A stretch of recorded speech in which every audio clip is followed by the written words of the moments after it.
Why did Shmee150 take the DDE decals off the official Gumball livery? Time to confront him. I wish I could sit down and give every single person who's written a negative comment a timeline of what actually happened and answer their direct questions. Why does that matter to you? Because I feel...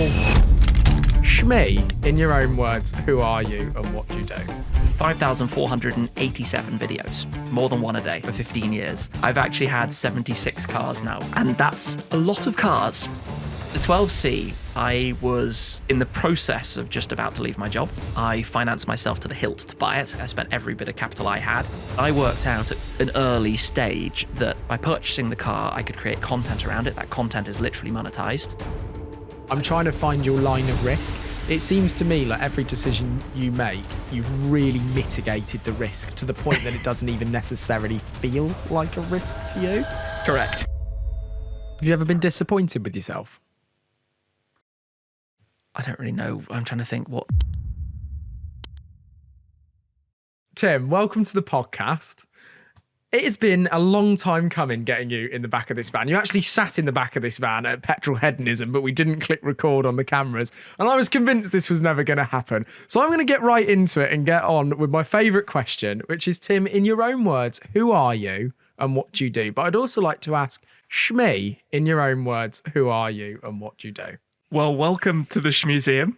At long last, we're here. Yeah, so let's begin. Tim and Shmee, this is an interesting topic, actually. Tim, I would say I'm behind the YouTube channel Shmee150 and the social pages that's really become a whole network, I think. Like it's more than even just that. Whereas Shmee, the answer is the presenter of the YouTube channel, Shmee150, or the character in the channel. It's interesting how there is that differentiation, which I guess we're going to get into in a little bit more detail. Now, I wanted to start today, although it is rather echoey, so I do apologise to people at the beginning of this podcast. We may end up shutting the door and the curtain, but just taking in years of hard work out behind me. That view, I've never actually opened the door in the back of a podcast before, but I almost felt obliged for all the viewers of today's episode to do so, because how many years now does that represent outside that door? It's really interesting because I started uploading car things online, 20 years ago, but I started uploading YouTube videos about 15 years ago. In a month or two, it's 15 years. And the crazy thing that I look back at is it will be 5,479 days, 15 years.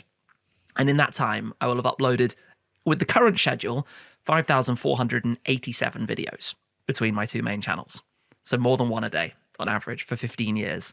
And you see that here at the Shmuseum, my garage with the cars, the collection. Of course, a personal love. It wouldn't work if it wasn't, but also very much the content. The cars have been the content for all of that time. And you actually said when we first got here, oh, apologies, it's rather light at the minute. Not everything's in here, as we look at an SF90, the original 675 LT Spider, through to the various Ferraris that you've collected as well. The GTA, I remember that on the channel. And what's really nice about an episode like this today, which is what gets me kind of going for these ones, is I can't go back with some guests that have just come on the scene and watch them right from the very beginning. But with you, I remember being, I think I must have been 16 or 17 years old. In fact, I'd just passed my driving test, so it was 17 years old at Virginia Water in Surrey.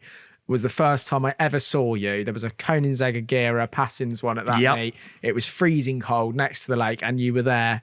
One of those days that's amalgamated to all those days that you've done filming. But that was the first time I ever saw Shmee150 in the flesh. And you know what's actually quite funny is how many things, even from that day, have actually impacted through till now. Because I went that day driving a Koenigsegg and I had joined Jens. And Jens is now the chairman of Zenvo and was a big inspiration and part of me purchasing the Zenvo. So that links back to that same day that you... There's been so many link backs, which is why I think that this could be a slightly longer episode. Like just over there, looking out the van door, I can see a giant glass cabinet full of 118 scale models.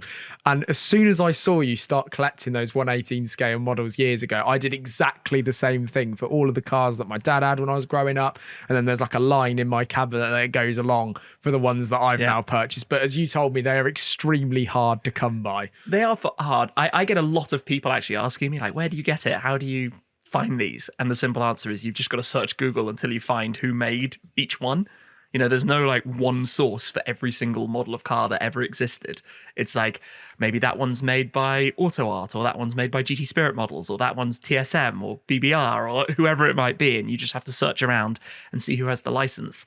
And I'm glad I did that. Actually, I started back at the time with much smaller ones, but then I realized quite soon, actually, it'd be more fun to get the 1-18s instead of the 1-43s. And to be able to look back and see the, I'm going to say progression. If you include all of the cars I've owned and all of the cars that I've run as long-term loaners on the channel, cars that I've run for 3 months or more, so kind of a significant amount of mileage, I've actually had 76 cars now pass through my hands in about 20 years since I passed my driving test. And that's a lot of cars. I think the average UK household is 2. But I think something that... What? I'm not saying I've had 76 cars at one time. The thing that's hit me all the way up to 4 minutes and 54 seconds into this podcast already is just how analytical you are. There's been so many numbers already rained off that you just knew off the top of your head the exact amount of cars, exactly when you started, how many videos have been on the channel. Were you that analytical all the way up through your earliest years when you were falling in love with cars and then becoming a passion? Because I know snowboarding was a massive thing in your earliest years. So what was growing up? What were those earliest years like? And were you that analytical guy back then? I'm going to correct you slightly. It was skiing, not snowboarding. But very, very interesting, because that's where the idea for me of making videos really began. It was ski trips. In fact, I used to watch some of the earlier, I'm going to say video blogs, because at the time it wasn't YouTube, it wasn't anything like that. Olsen had one covering what he was up to. And there were some guys doing a channel called Snowfix in Val d'Isère in France. And as somebody who loved skiing, of course, it only happens for a couple of months of the year. So if you want to follow that kind of content, you're watching back as many videos and things as you could find. And I was always into technology and that kind of stuff.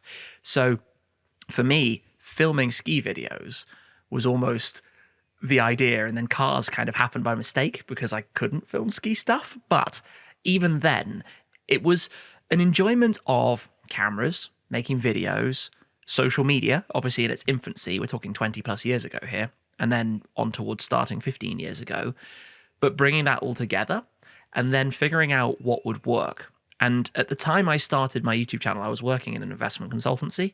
So my job was to write VBA scripts in spreadsheets every day and look at numbers and charts. You were techie. I was a tech guy. Yeah, I was a tech guy. I mean, if you read through my education and studies and subjects I chose, it was literally like maths, further maths, physics, IT, computing.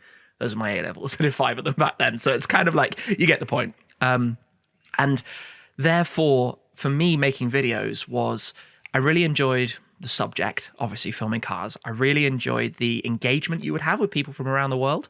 You know, I love that if I stuck a video up in the early days of YouTube, I'd get a comment from Brian Zook in California and Saab Kyle out on the East Coast in the US, and then people in Italy or Australia or wherever it was. And I loved how that connected this whole like world of people that like the same thing together through a video. But then very quickly I realized and started spending an unhealthy amount of time in the analytics on YouTube, because even in the early days, they had good statistics and you could see what was happening, where the views would come from, what would translate well. So I think even back in those early days, I figured out that if a Bond movie was coming out, upload something about an Aston Martin, because obviously there are advertisers targeting that topic at that time, right? It sounds obvious to say it, but 12, 13, 14 years ago, nobody was thinking about that. And so for me, I actually put a lot of the, I'm going to say, success of the channel over the years down to focusing way more closely on the numbers and the metrics behind it, which it sounds kind of obvious, but you know this because you speak to so many different creators. Often people who run YouTube channels are very creative individuals. Creative individuals don't tend to be mathematical individuals. The balance is quite uncommon. Yeah, I don't think that I've seen that sat in the chair opposite me yet, that kind of level of analytical, mathematical with creativity. It's almost like bits that you see come together a lot. I feel like I forced myself to make the videos because I knew or enjoyed finding out what would work and what would be successful, which is quite a different approach in many ways. Road to Success is all about finding out about the history of our guests and how they got to where they are today. And using Car Vertical, you can do exactly the same thing for a car. So if you're looking at purchasing a car, just like I was the other week, you can simply head over to their website, www.carvertical.com, enter the registration of the vehicle that you're looking at, and complete a full check of the car's history. After getting back from the USA the other day, I was looking at buying a Jaguar F-Type. So I entered the registration of a vehicle that I found for sale and found a massively hidden story about the vehicle. Once I completed my Car Vertical report and scrolled down, I could see that the car was clearly involved in a very nasty accident from the photos that it's pulled through onto the app. Scrolling down further, I can see that the car was actually marked as an insurance write-off, which means that now I can completely avoid buying that car and any costly issues that I might incur from doing so. So if you'd like to run a report on a vehicle that you're looking at buying, or even a friend's vehicle, then make sure that you head over to that website, www.carvertical.com, and enter the discount code SUCCESS for a discount off your report.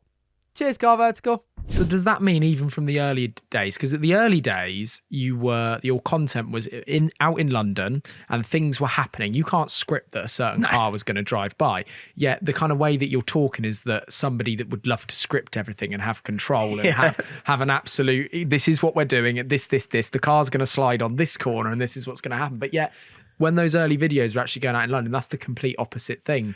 No, but what I can say that will make more sense of that is I would go out and I would intentionally point the camera more at cars or brands I knew would do well, if you understand what I mean. And then the way content was, it was more like 2 or 3 minute shorts. It was like Reels 15 years ago, which obviously wasn't a thing then. And the way I would do it is on a busy Saturday in a dream world, car spotting, I would probably have filmed 12, 13, 14 videos on one day, because it would be montages of clips of certain cars. But then what I would do is I would write down every video that I was going to package when I would edit it on a Post-it, and I had a wall at my flat which was absolutely covered because I'd have 100 videos at any one time, and obviously then plan the order that they were going to go live, like I say, based on a structure, a mix. So it wouldn't be 2 Lamborghini videos one after another. It would be splitting them out, separating them up, right, to create more diversity to the content. It would then be, like I say, planning which is the good one to upload on this day of the week or at that time. I would spend a lot of time figuring out which days were strongest, what time of day was strongest. And these are all variable things that have changed a lot over the time since then. But even down to upload schedules, there's a lot of understanding you can do, and almost, I'm going to say, reverse engineering the algorithm to try and understand, right, what do I need to film? How do I need to edit it? How do I package that and publish it? And when and how? And there are so many more questions, I think, to understand it. So, I mean, my dad always joked, obviously I've been into cars the whole of my life, and so has he, but he would always joke that cars were almost the means to running a business. It was almost like cars and making videos were the means to running something, to doing something that was in the business world. Was that what he recognised in you? Well, before doing YouTube, I'd had a couple of small businesses, a couple of different things. I mean, like quite a lot of youngsters, I guess, trying different stuff, but a few things had gone well, down to being a teenager and building computers for friends and charging to do so, down to I had an eBay shop that I started when I was about 14, which might have been against the terms of service, but anyway, at the time it went quite well, and I sold thousands and thousands of items before I was 18. And then when I was 18, I took on the lease to a shop in London, and I was selling mobile phones that I would import from Hong Kong. So I'd literally fly out. You were ahead of the game there. Oh yeah, aged 18. Very saturated market, that, just like YouTube now. Yeah, but if you think we're talking 2006, I would hop on a plane, must have been 19, hop on a plane, fly out to Hong Kong with a suitcase with a pillow in it, ditch the pillow, fill it with phone boxes, having spent the money I'd made up to that point, 5, 10 grand, whatever it was, bring all the phones back and sell them through my shop in London.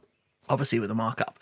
That was a massive learning curve, how to do accounts and taxes, how to deal with importing, getting all the licenses and the agents that had to sign it all off, dealing with problems that would come up. Batteries became a topic. So obviously every phone has a battery, and sometimes travel didn't like you flying with 20 mobile phones with batteries on you. But learning all of that and doing all of that was just the way I like to do things. For a while I was wondering, how can I make a business out of skiing? I became a ski instructor after I'd done my shop in London. I found an opportunity to exit from that. And then I went and became a ski instructor, and then spent way too long And bumming was I around in right the in snow. saying you actually drove that car top right down to... Yeah, to my first ski season. Well, not that exact one, but an exact identical one to that, Okay. the Renault Clio. So my first car, I had a 1.2 litre Clio when I was 17. But to give people even more so an idea, because what we try and do, or what I try and do at the beginning of these, is paint a picture of what you look like in your earliest years. Now, from obviously what you've said so far, that etching is going away, and we've got really analytical, already developed a keen interest in business, already super just on it, flying around, want to explore the world, all the rest of it. Were you really into football back then? Yes, and this is the surprise. I've actually always been really into football, and in my student years, I had season tickets at Arsenal. I plumped up, and I would get my friends to cover the cost of their ticket and come along to games. And it only stopped being a regular thing because car events also happened on the weekends. That period in time, Saturday games, 3 p.m. You can't do that and be at a car event.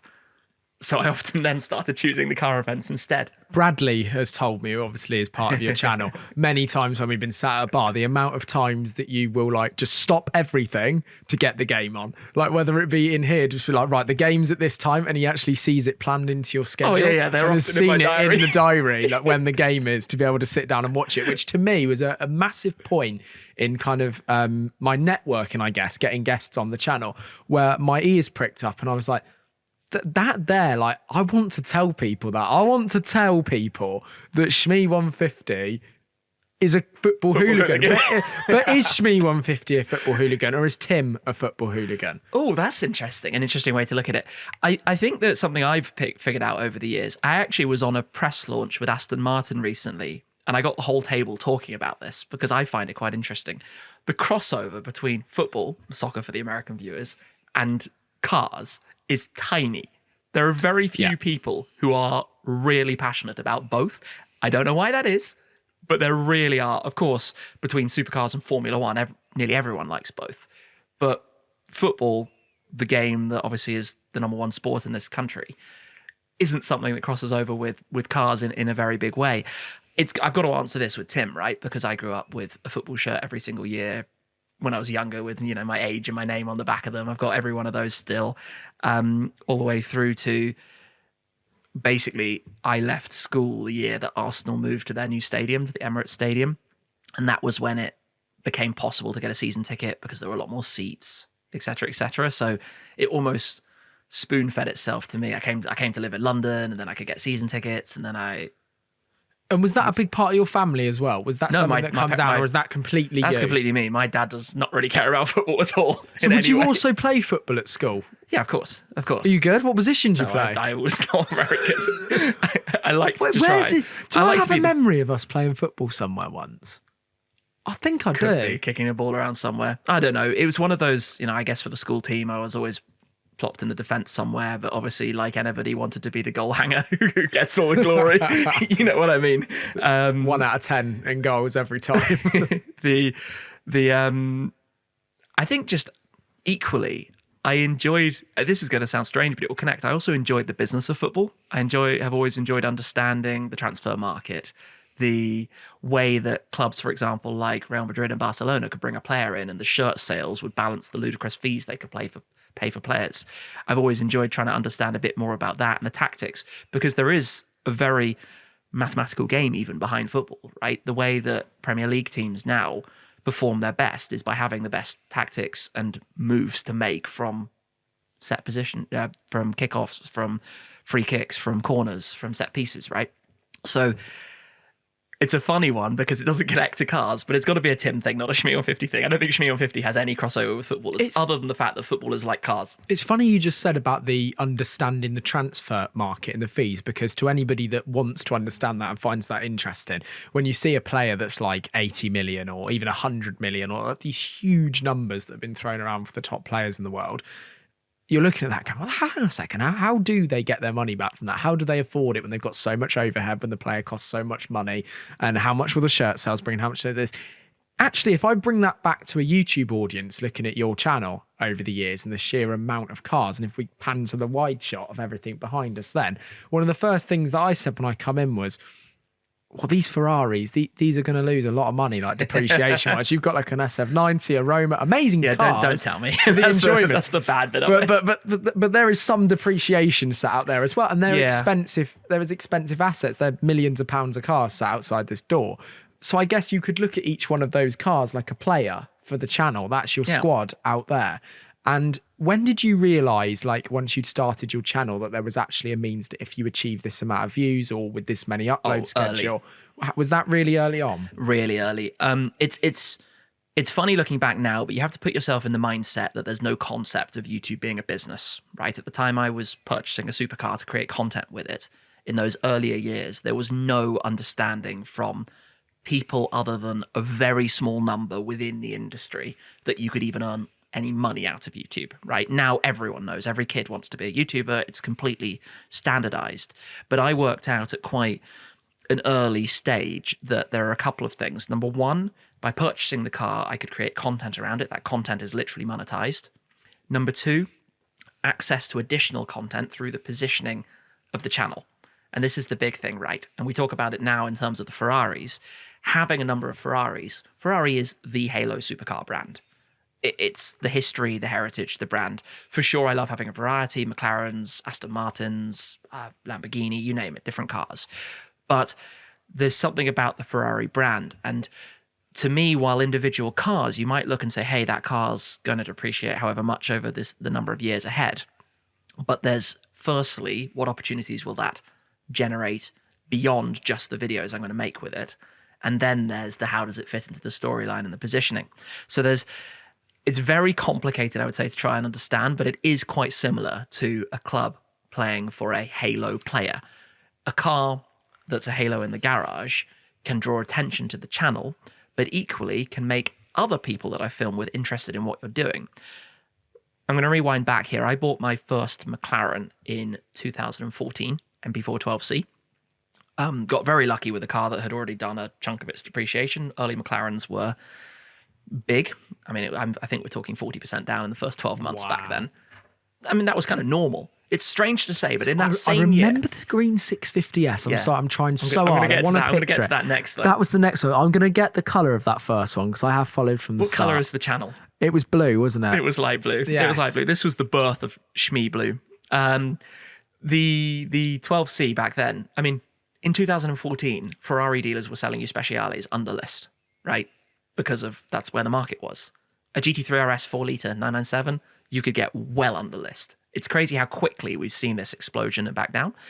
But the 12C was, for me, a gigantic leap. I was in the process of just about to leave my job, and I financed myself to the hilt to buy it, quite literally. I spent every bit of capital I had, down to next to nothing in my cash account, to put down as a deposit, so and I financed the rest. Money from your job and also from whatever YouTube had made on the side, amalgamated into what I had made in my career up to that point. And just for reference, so we don't like trip over ourselves, what was your job back then? I worked as an investment consultant in an investment consultancy, but the tech side, right? So like staring at all of these spreadsheets and things.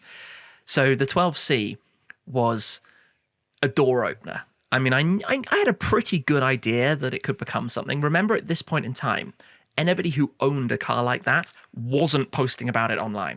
Like anybody who owned something like that, just through their own like conservative views and privacy, wouldn't want it to be all over the internet. Correct. So creating content about a McLaren and sharing it online was very much the exception. It wasn't like now where every single person who buys a car like this will post it on their Instagram page, right? Yeah. At that point in time, nobody would. For sure, some people who had 30 grand cars, 40 grand cars, 50 grand cars were making YouTube channels, but nobody who bought a 150 grand car was. Nobody. Is that because none of those channels, the way YouTube monetization worked, were making enough money to justify suddenly then being able to purchase it? And what you were doing was taking money from the job that you had. Yes, for sure. Versus to make a leap of investment to then say, will the channel chase up to this now because I've done this? Yes, 100%. 100%. It wasn't as calculated as it sounds now. It was more just gut feeling, but also mid-20s, not very many dependents in my life at that point. Obviously, nobody I had to spend any money on other than renting a flat for where I was near my job. And I think that it sounds, now people know it, but at the time it was kind of like, I'm just going to give it a go. just see what happens. I was in the position that my main job had made that possible. I think I get a lot of people asking me, how can I do the same that you did? And obviously it was such a different time, but also I was very lucky the job that I had, because I had effectively gone from being quite young into the working world, worked for a number of years. So even by the time I was 23, 24, I already had a couple of people working next to me and under me. I was already part of a bigger thing at the company. Which is also, I don't want to use the word normal, but known in the city. That happens. You can find young people in their 20s that succeed in London. Yeah, if you work very hard. Yeah. It was long days. Some evenings I was still sitting at my desk at work at 9 p.m., right? It wasn't like, oh, it's just a 9 to 5 that earns peanuts. At the time, I had gone into a very demanding industry. It still is. I would say that I would struggle with how hard it is now, I think, from what I hear in that world, like how hard juniors have to work in the financial industry. But at the time, it worked pretty well and it gave me that opportunity. And the 12C, like I say, not only did it create content around the story, and McLaren was a very interesting brand at the time because they were new and people wanted to know about them. So I guess I could say my local car company, living 20 miles away, right, in London, it was fascinating to be able to share that journey. I'd always been really interested in what McLaren were doing. I've never said it before, actually, but something quite funny is that my godmother's son is Tom Stallard, who works at McLaren Formula One and has been chief engineer for Jensen, for various people. Oscar now, still there. So I've always felt a bit of a connection to McLaren, not like any real connection, but growing up, I was always interested in what Tom was doing, right? So following that story. Anybody who follows F1 will have heard Tom's voice on the radio at some point with various of the people that he's been engineer for over the years. So the, I guess, whole thing just that came together at the time. It just felt like it worked. And it opened so many doors. It was the fact that I owned a McLaren meant that other supercar owners trusted me to film driving their cars and doing that kind of stuff. Do you remember your first video with that car? I remember the first video. Well, of course I remember everything, but I remember I can tell you the order everything went live, because the first video I uploaded wasn't the first video I shot with it. I did a reveal video. Did you feel any pressure on that video? Like, this is going to tell me whether I've got this right or wrong? Because for someone so calculated, I'm trying to find your line of risk. I'm trying to find, like, it seems to me like every decision you make, you believe that you've really mitigated the risk on that decision, I'd imagine, is the way that your brain works, to the point that it doesn't even necessarily feel like a risk to you. Correct. That is definitely a way to summarize it. I think back then, this is really a spoilt position. Everything worked because nobody else was doing it. So I knew it wasn't even close to the line of does it work or not. Like any industry that's growing, the early players have a significant advantage. If you think of a more traditional business, if they're selling a type of product, right, margins are way higher when you're the only player. And then it gets more competitive as time goes by. People see that industry works. Prices come down. The margins get closer and closer and closer. Whether we're talking vinyl wrapping PPF, whether we're talking making videos on the internet, whether we're talking offering a different type of service, wherever it is, right? It's just the way business works. As soon as an industry is successful, more people will start a business in that space. Everything gets a little bit tighter. But back then, even though the pure ad revenue from YouTube was tiny compared to what it is now, I knew that if I made a big video collecting my new McLaren, I knew that it was going to get hundreds and hundreds of thousands of views, and I knew it was going to have a nice revenue generation off the back of it. So it wasn't really something I had to sit down in the same way. Now, don't get me wrong, buying the 12C, even then, late 2013, I must have bought it in January 14, I want to say. Yes, that does link up. Just had to fact check myself.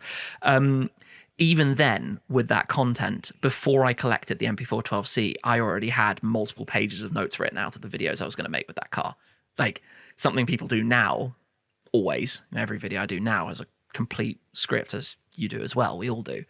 But back then, I don't think anybody else had that kind of approach. Like I say, the difference between a creative, I'm just going to go and make a nice video, versus running it as a business is quite separated. So for me, it was that very much chase the numbers. It's a difficult balance, because people ask me often about buying the cars. Do I only buy a car for business?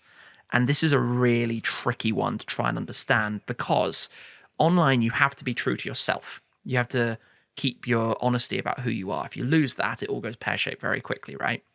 We've seen that with enough creators over the years. So it's been very important to me to go down the route of what I like. And this will link us to the 650S.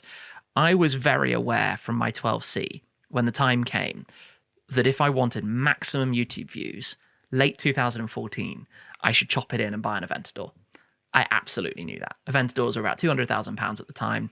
Any video you would make, You'd had a video flame, before that with the Aventador having a crash in London that actually went tons crazy of videos. as well. I'd filmed tons of videos of Aventadors, and I was very aware that buying an Aventador would be YouTube gold. But it wasn't me as a car. I'm more into the more dynamic. I love the lightweight engineering behind McLarens. I love their technology, and I really like the look of the 650S. So for me, it was taking the decision of maybe the Aventador is better, but if I do that, then I might lose a connection with some of my viewers who know that I love McLarens. And feel comfortable. Exactly. So I don't want to be dishonest on a video. Never have done. Always want it to be very natural. So it was very important to me to stick to what I liked because I can showcase that better, right? So obviously went down the 650S route, then had a 675 LT, then LT Spider. It was very McLaren heavy. Which is sad. I'm not sure if it's just in shot or out shot, but I am looking at. In fact, you know what? I've never done this. I'm going to overlay a photo that I'm going to take right now because I think this is amazing. Because of where it is in shot and put that on the screen. Yeah. The really funny thing, actually, this is another story that went very, very confusingly at the time. Anybody who watched my channel back then, when I took delivery of the 650S, having bought it from McLaren Manchester, the number plate on the car was MCL1. I know what everyone's thinking. That's a McLaren press car, right? That was everybody assumed that. And it's a funny story because the plate actually belonged to somebody whose surname began MCL. That was his name, and he wanted to sell it to a McLaren customer, so allowed McLaren Manchester to run it on their demo car. I obviously bought the demo car. Now, back then, to change the number plate on a car, you had to send off the paperwork. So obviously I bought the car, withdrew the plate, then had to assign my own plate to it. That takes 6 weeks. So in that time, I've made all of this content with my car with MCL1 on it, and everybody thought I was in McLaren's pocket. Everyone did. Not at all. I had bought that car, admittedly on the 31st of December as a nice end of year deal, shall we say. But how many back then of those comments of people saying that's a McLaren press car would you reply to? I've always tried to engage a lot. I always reply to a lot of comments, everything, always. I must reply to, between comments and DMs and everything, hundreds a day, every day of my life. I mean, back then, obviously, it was less because slightly fewer comments were coming in. But there was certainly a point. I couldn't tell you when exactly it changed. But up to some point, I replied to every single comment ever left on my YouTube channel. All of them, every single one.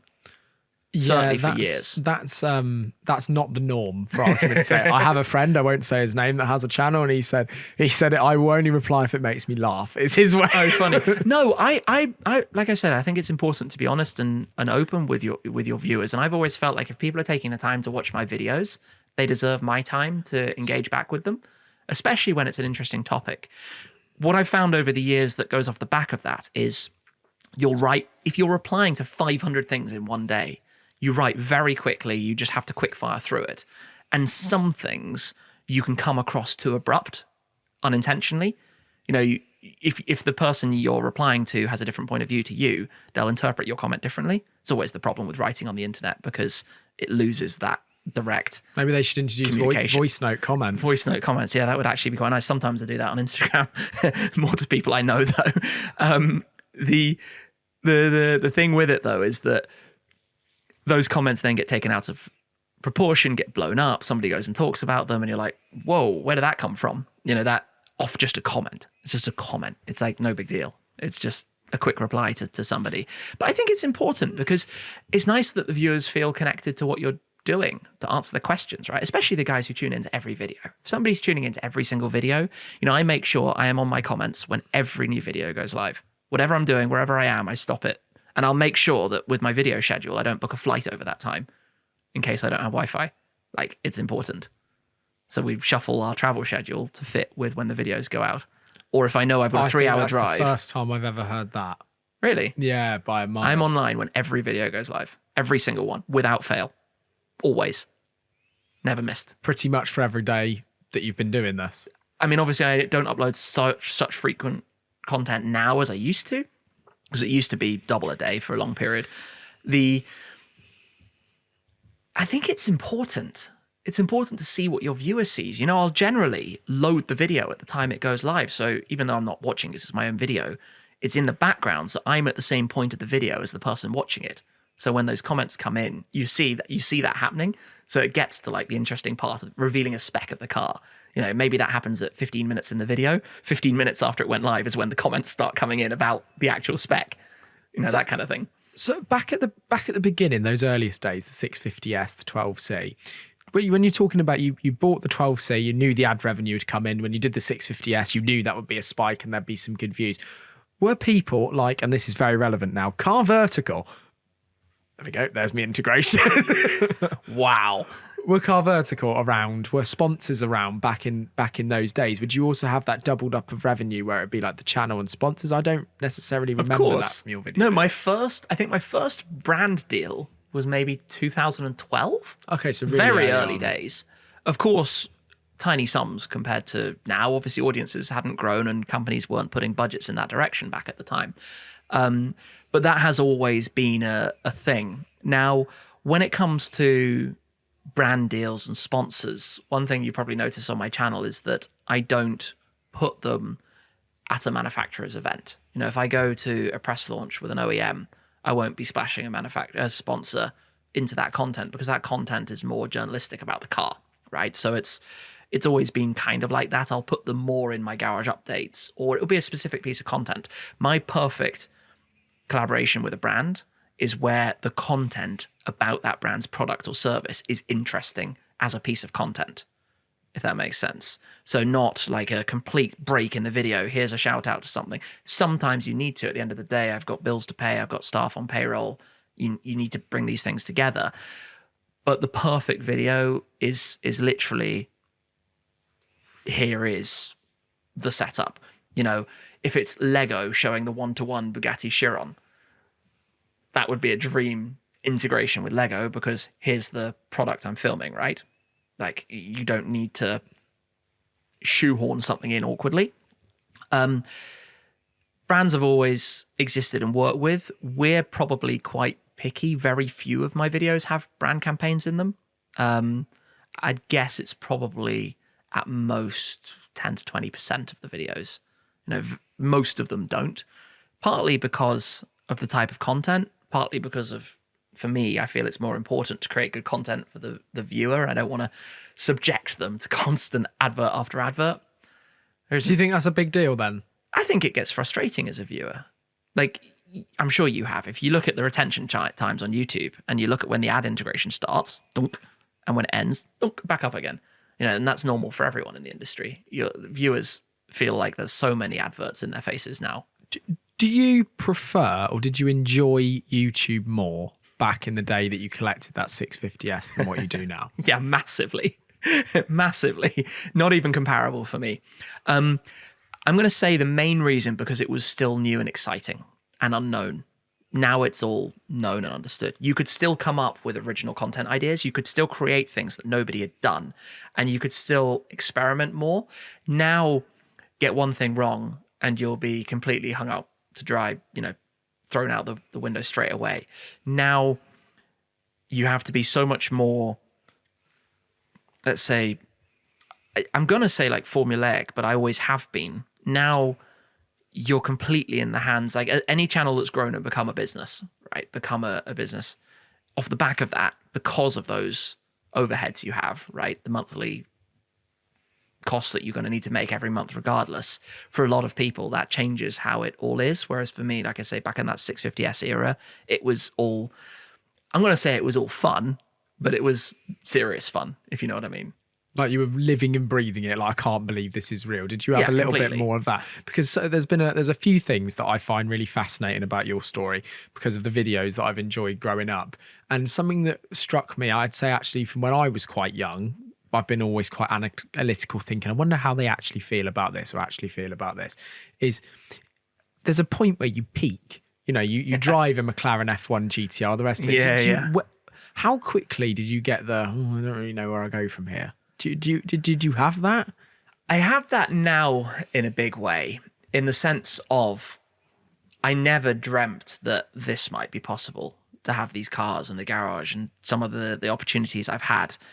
You know, over the years, there have always been things where it's like, whoa, I can't believe I'm doing this. You know, like buying a McLaren and taking my Ford GT to the US and driving a McLaren F1 GTR, great example. These are things that younger Tim, there's no way that was like on the agenda that was going to become possible. You know, I think as a teenager, it was like, one day I'll own a supercar. You know, like I'm gonna make this happen. I'm gonna own a Lambo or Ferrari or something. Like many young boys who are potentially misguided, and you never know where it's going to go. And it takes a lot of hard work and a bit of luck as well. But I've certainly hit a point. People ask me all the time now, like, what's the next hypercar or what's the next crazy thing? And the reality answer to that is that I don't have an ambition for something material possession wise bigger. That's not the goal anymore. Ironically, I'd actually like to have fewer cars. Like, I want to calm down the collection a bit. I think that means the passion's going. I definitely don't think the passion's going. I think it means that I want to be more focused and enjoy what I enjoy. I mean, I'm at a point of life personally, right? I'm 37 at the moment. At some point, there needs to be a calming down. I can't be on a plane every 5 seconds into my 40s. I don't want to be on a plane every 5 seconds into my 40s. I want to be at home more. And there are two factors. One is the business side. Obviously, the more overhead you have, the more cars that need servicing, the more things going on, the more you need to earn. That is one. The best way to make money is not spend it. And the other is the fact that with 20-something cars at the minute, I can't enjoy everything in the same way. You made a comparison at the start. You said that I could have gone out and bought a Lamborghini Aventador, and I know it would have gone bang, and I know it would have been golden and all the rest of it for the channel, but I stayed true to myself. I thought about it, but I stayed true to myself and didn't do it, and you went and bought that 650S. Did you have the same thought process when you started seeing people like Matt blowing up, rebuilding crash damaged supercars? Yeah, of course. Like the idea of doing the same thing. And the same conversation, we sat down extensively. I mean, we're talking quite a few years ago now, seeing Tavares and Matt Armstrong and others going down that path. And I sat and thought, like, should I try and do that? And I did here 3 years ago have a second side. It's used now, leased out for storage behind of just products and stock, not cars or anything like that. And I did sit and think, should I make that into a workshop 3.5 years ago and film that type of content and try and do it? But exactly the same discussion. It's not me. And viewers know that immediately. And viewers know, hey, you've just seen Freddie doing really well, so you're copying what Freddie's doing. And you lose that authenticity that you have with your viewer.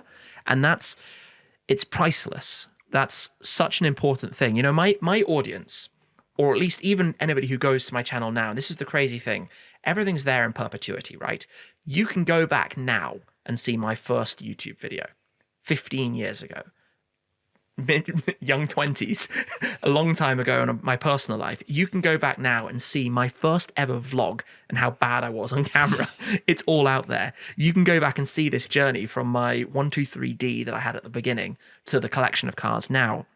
And I love that, where online you have to be genuine.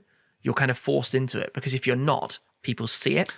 They know what you like and they know where you go. For sure, you can direct, and the whole Tim versus Shmee thing here comes back again, because Shmee is the character presenting the videos, whereas Tim is the, let's say, mind and planning behind it. That was literally where my next question was going. Like, you took the words out of my mouth, because when we've been lucky enough to go to SEMA the last 2 years and different events, we've sat down at the bar and had a drink, and I've learned that you're a football hooligan and this, that, and the other. And I've sat down, and I remember walking down last year, the strip in Vegas. I was like, oh my God, it's Shmee. I've known Shmee since I was 12, like this, that, and the other. And he was an absolute bellend that night. There was no other way to summarize it. But that, to me, I've not had that with many other creators, because Shmee definitely, as you've described it yourself, is an online persona. But I asked you this question at the bar, and I'm going to ask it now for the viewers to hear. Why doesn't Shmee150 take a sidestep and Tim starts to come onto the channel? Thought about it a lot, toyed with it when we made the Shmuseum channel. So once I got the keys to my garage and we started the build of this, we started a second channel to create content around a day in the life with the cars, right? What's it actually like looking after the cars, just let the camera roll in the background, servicing, maintenance, building the garage, daily life here with the team and the employees. But what I quickly, unfortunately, learned is that it wasn't my thing to just let cameras roll. I couldn't work out how to do it because all I knew was structuring a video. Getting into mode. Yes. And I know that sounds so obvious, but I can't go from one day, here's the really planned video where I've written 5 hours of time I've spent writing a script to plan exactly the wording, not word for word, but I mean like the facts and figures of a car, right? If I turn up and film a car, people always think I just happen to know everything about everything. Is this But like a football player going from being a striker to a defender? possibly. It's like completely trying to change different. their mindset And I to play in a different struggle position. with that. I struggle to understand how to swap from one thing to the other. How do you go from one day you've got a 1 hour window to film a brand new car in a studio where you have to do it in a very factual, accurate way, you've got limited time and a lot of pressure, to the next day you're just rolling cameras and filming in the background, trying to be a different person.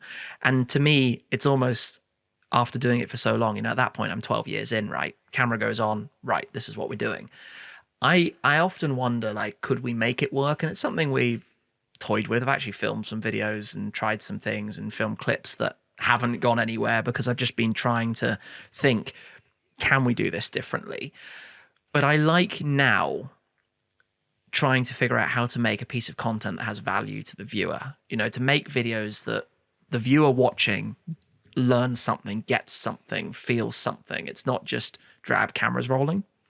And it's quite a hard balance, isn't it? You don't know what you should film and what's worth recording or not. If you need help with your digital marketing, then you need to click the link in the description and get in touch with me. I have my own agency, Tweak Marketing, which is here to help you take steps forward with your business. We specialise in design, websites, PPC, SEO, ways to help you grow your business. We deal from small clients all the way up to global companies and are ready to take on any project that comes across our desk. I hope you enjoy this episode. So I'm going to make this comparison. Verstappen has said that he will not be racing past 2028. Do you see Shmee150 continuing past 2028? Not in the current form. It can't be. Things have to change. I think there's a few things that I've seen in the last year or two which have really made me start to just, I'm going to say, mentally take a step back to think about what the future of this looks like. And that's watching lots of other YouTubers. I was an avid viewer of Tom Scott. Not sure if you're familiar with Tom's videos. He did building videos. Right? Was it Tim Scott? Was it Tim? No. Tom Scott, another very early, let's say, YouTube creator, started a long time ago. Always something informative, showing interesting places around the world. And for 10 years did very, very frequent content and announced a year ahead that he was going to step back and take a break. And I watched that and I thought, going out while you're at a high, that's a pretty interesting, approach, because there's this other thing going around at the moment. If you watch anything from like Marques Brownlee, MKBHD, again, a channel I watch quite often, so I'm interested in tech stuff, a few small things here and there, and people are all of a sudden talking, you're overnight, you become the villain, you're, I can't remember the exact phrase I'm looking for, but things are going perfectly until they're not, because you do one or two slip-ups, right? And this whole cancel culture now, it happens. People make mistakes.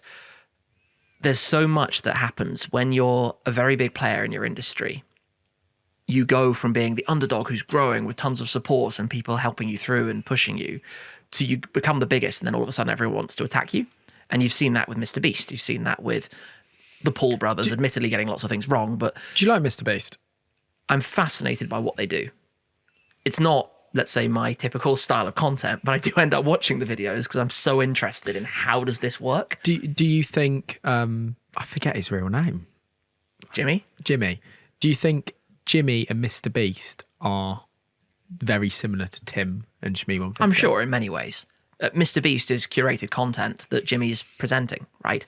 He as Mr. Beast is the presenter of this content, which is completely formatted to optimize views, revenue, Retention. business, like you say, click-through, retention, all of the YouTube key metrics and things you need, but also how do they sell the most feastables and the most product and the most eyeballs on their sponsors and all of that, right? It's a media conglomerate. It's not just, well, no, it's more than just media, right? It's a whole enterprise. It's a whole thing. And he's been insanely successful. But how many videos now are being produced about the things he's done wrong? It can be the smallest thing that happened at some point in time, and people will capitalize on that. And I find that this is the same in any sport or any industry. I don't know why I said sport, but sport is a good way to go down. It feels the biggest like team it. has the most people attacking it, right? The team that's winning everything. How many people attacked Manchester City in the past, right? Now everyone attacks them because they're the ones that have won everything. Yes. Formula One, Red Bull. We all suddenly hate Red Bull because they win everything with Max Verstappen. Same thing, right? I'm not saying, you know, I'm lucky that my channel's grown very big. It's not the biggest in the car world, but it is certainly up there. And after a period of time, it's a bit like things change, the motivation changes, the way people behave towards you changes. Was that an eye-opener then? Is this when we get into asking, was the DDE situation that eye-opener for you? Yeah, The massively. the fallout from that, the videos that were created on other channels about that situation. Like, it's amazing when you put it in on YouTube, how many other people's videos come out that have made a video about a video. It's insane. I think that's an exact example. The situation itself is very misunderstood. What happened there? I guess we need to give a little bit of an explanation, but it's what happened off the back. A real moment for me in evaluating, is this the future, comes purely from how other people have behaved towards me of something they don't understand. They don't know what happened. They don't know what actually happened between us. All they know is based on one video uploaded to the internet. And I've never uploaded anything myself on the topic. As you know, because I've told you before, I did shoot a video, but I didn't publish it because I don't believe it's the right way to treat a disagreement. If you have a disagreement with another human being, take online stuff out of the picture, right? If you and somebody have a disagreement over something, you talk about it, right? You resolve your differences. On the online world, if you suddenly start engaging loads of followers on a topic or a discussion, an argument, who don't even know the facts, they'll believe the last thing they heard. People will literally, and I've had a couple of things over the years. You know, at one point in time, I had a disagreement with Yanni of Yanni Mize quite publicly. At another point, with the team from Cream. And, you know, I've seen this happen in the past, and I know how it works. It almost becomes a trial by audience, and you literally will have people getting so heated on a topic based purely on a video they've seen. And what they forget is that even a video, and in this case, to summarize, it boils down to stickers on the Gumball 3000 rally last year and a misunderstanding in the build up to the rally over DDE sponsor stickers that were on all of the cars except mine. The reason they weren't on mine, to keep it very brief, was because we stickered my cars before the rally, because I did this very unusual thing of sending them to all the cities so that I could drive a different car each day, where everyone else's cars are stickered at the start line. And off the back of that, obviously, having not understood what the stickers were about and not getting clear answers from anybody at Gumball 3000 prior to the rally about the DDE stickers, it all ballooned. And I know this sounds very, very, I'm going to say feeble right now from my side, and I definitely wish with hindsight I had understood it more and been able to approach it more. But at each stage in this process, there was something that wasn't explained or understood properly. What particularly bothered me, though, and why it really blew up and has continued until recently, is that Damon and Dave shot a video at the finish line where we talked a little bit about what had happened on camera. The video itself was very much positioned to start drama. It was edited, manipulated into the presentation style that would cause an ongoing dispute. And obviously there's more behind the scenes, because we actually had quite an extensive conversation ourselves after the video was filmed, but before it was published. We had sat down for quite a period in Montenegro immediately after the video, and another long period later on. I'd been sitting with Damon talking about it. And we'd actually come up with a really interesting move forward The plan was to ditch that video. They would come here, we'd shoot something. Well, no, the immediate plan was to shoot something the next morning, but Damon was unfortunately ill, so we couldn't. But the backup plan was that they would come here and we would shoot something cool here and move on to the future. And that's when I was really surprised, because he understood my side of it and I understood their side of it. And that's when I was really surprised that, ironic timing, I was literally in Maranello walking into the SF90XX preview, the customer preview. And so obviously phone's away 10 minutes before ping video goes live. And I'm like, what? What happened here?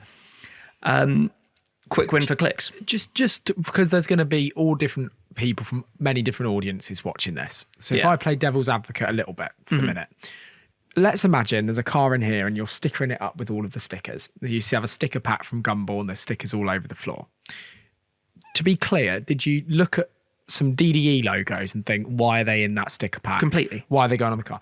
And was your thinking and mindset, for those that could be then getting passionate immediately straight away, well, then why wouldn't you just put the DDE stickers on the car? Because if I try and be platonic for a minute, in the sense that if there was some Road to Success stickers in there and that I'd decided to pay a lot of money to sponsor them, you thought, well, why is Ben's podcast, why is Road to Success, why is there stickers for that in here? Yeah.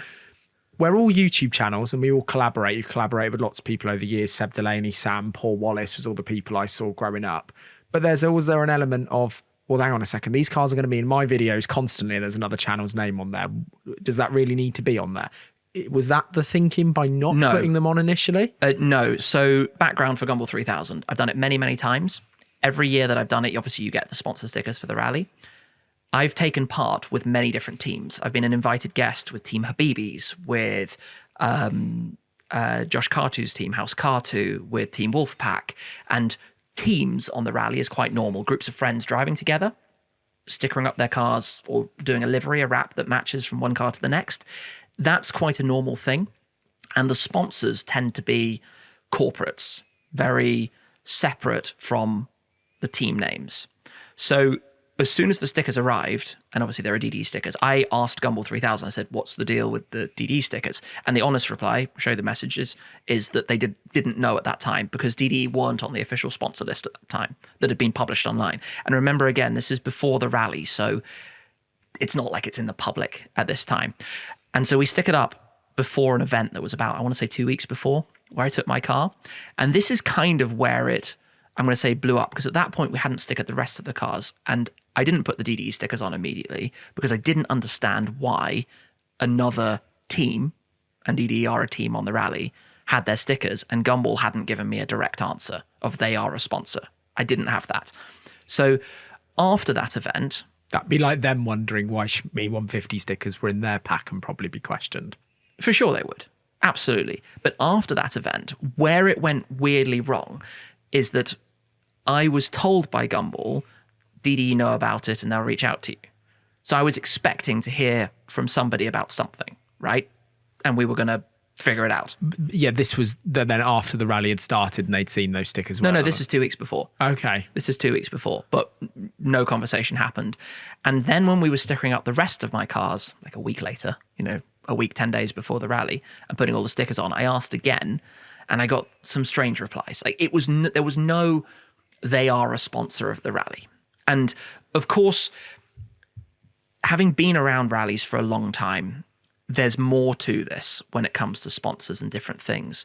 But crucially, one thing here that I think audiences don't understand is often on rallies, cars won't have the full stickers for whatever reason. Often they don't fit, or they've decided to do something different. It's a slightly moving topic. And the best case in point I can give here is that a regular sponsor of Gumball 3000, Fresh Sense, on every car except on that exact same rally, DDE's SVJ, because they had changed that sticker to a PFS sticker, who aren't a sponsor of Gumball either, and a DDE logo. There's a DDE logo and a PFS logo in place of the Fresh Sense.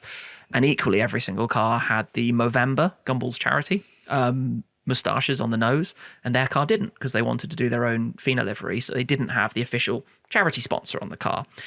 So from my perspective, we're not even, maybe I should upload my whole video on the topic. There's so much more to it. But from your perspective as well, is it just a case of, it's just some stickers, sorry I didn't put them on at the time? Yeah, move on, basically, because There are more things that happened before the rally started. I reached out to Dave because I always speak to Dave, not Damon. Damon's too busy. Dave didn't reply, left me blank. In Edinburgh, I went up to both guys, and there's a video that somebody filmed because I saw it on Instagram at the time of me going up to them, and they just pretended I wasn't there. At the launch party, same story. Every encounter on the second day at Bruges at the checkpoint, I went up to them to talk to them. Every time, they wouldn't talk to me. Like, there was literally a moment I went up to Damon and said hi, and he glazed straight through me and walked past. Is that before deliberate? It had blown up? Are we saying that is deliberate to then create the situation to create views for videos? This was completely taking a set of circumstances and blowing it into something to create drama. You've obviously handled it and done it in your way.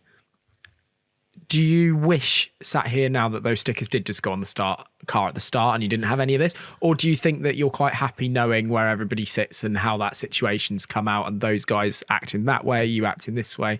Are you happy for it or not happy for it? I find it interesting because I've had, we started this conversation because of moments that just make you realize things are a little different. One of the things I've seen excessively in the comments is people saying that I showed my true colors with this, which is confusing when I have a car in my garage, my AMG GT Black Series, which in the boot lid literally has stickers for tons of other YouTubers. Like, on my car permanently, I have stickers for Whistling Diesel, Hamilton Collection, Vinwiki, Tavares, Hoovy's Garage, just endless stickers from my friends. Flipping stickers. You should have brought some stickers. If you had brought a sticker here today, a Road to Success sticker would be being left here to go on the GT Black Series. 100%. I wouldn't even be thinking twice about it. I've actually got one under my seat in here. Give it to me, please, and it will be on the car. Okay. I have a set of stickers on the GT Black Series because that's like my most traveled car, and it's the most collaborated car that I've used. And so those comments I've always found really hurtful because it's not about this at all. There was a time when I let Damon donut my Ford GT, which at the time was insured for about $1.5 million, around the Hoonigan Burnyard, right? To slide it around, because for me, it's fun to create content interacting with other YouTubers and entertaining videos. And like I say, this particular situation boiled down literally to misunderstandings before the rally, but misunderstandings that I believe they didn't want to resolve because it worked in the favor of creating content opportunity to get traffic. And what upset me the most about it was that, like I say, we did sit down on the pier in Montenegro. Rally ended. I'm peeling off the stickers of my car because literally we turned around immediately for a long drive the next day to get the car to Romania. And so we're taking the stickers off because I didn't want to drive through Serbia and Bulgaria and Romania with Gumball livery all over a GT Black Series through the dead of night. It looks a little bit weird. It happens, but I didn't want any extra trouble beyond the trouble you have with a GT Black Series anyway. And we're peeling off the stickers, and I'm going to say ambushed me with the video because that's literally what it was. And after the video, which again, frustratingly has points that I made cut out, and we well sat over down, 1 million views and lots of views. But obviously at the time, I don't know what the plan is. And let's be real, after Gumball 3000, the day after, you are shattered. You are absolutely done, like exhausted beyond words. So you don't have the full mindset that we do right now because we've had a good night's sleep and totally fresh, right? You've had a week of sleeping a handful of hours, dealing with a ton of other things going on. So you're not fully in the zone. And I'm angry at myself that I didn't present myself very well when they came up to me, but I wasn't ready for it. And I wasn't in the mindset and mental capacity to be able to answer properly. But we did sit down, like I say, straight after. I even shared a picture of us together, like planning good things. Let's put this behind us, right? I shared that on my Instagram page. And what annoyed me about it was, like I say, we sat down and we agreed a plan forwards to turn this into something positive, to turn this into, let's make a video together the next day. I'll delay my departure to Romania and we'll shoot something in the morning for a couple of hours and then shoot something when their Lamborghini would come, the SVJ would come to London. So I was thinking, it's not great. I've said sorry for my parts in the misunderstanding, and I was sorry for my part of it. Let's move on and let's make something good. What upset me, though, was that conversation we then repeated later in the day. And again, I would say at that point in time, we'd all understood what had gone wrong and what had created a bit of internet. There was already comments, but it wasn't like a massive thing. It was when despite having agreed a plan, they then went against that and did it in such a confrontational style that was curated at my expense, despite what had happened and what had been agreed.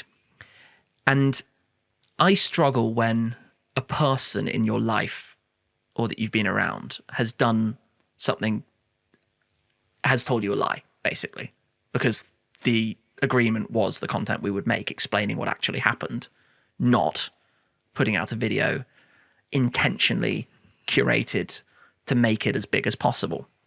And I think one of the hardest things here is understanding what different channels are about.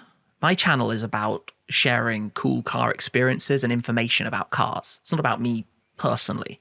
It's about a first look at a new car, a review of a car, covering of a rally. For sure, it is sharing the experience, but that's the experience of Shmee.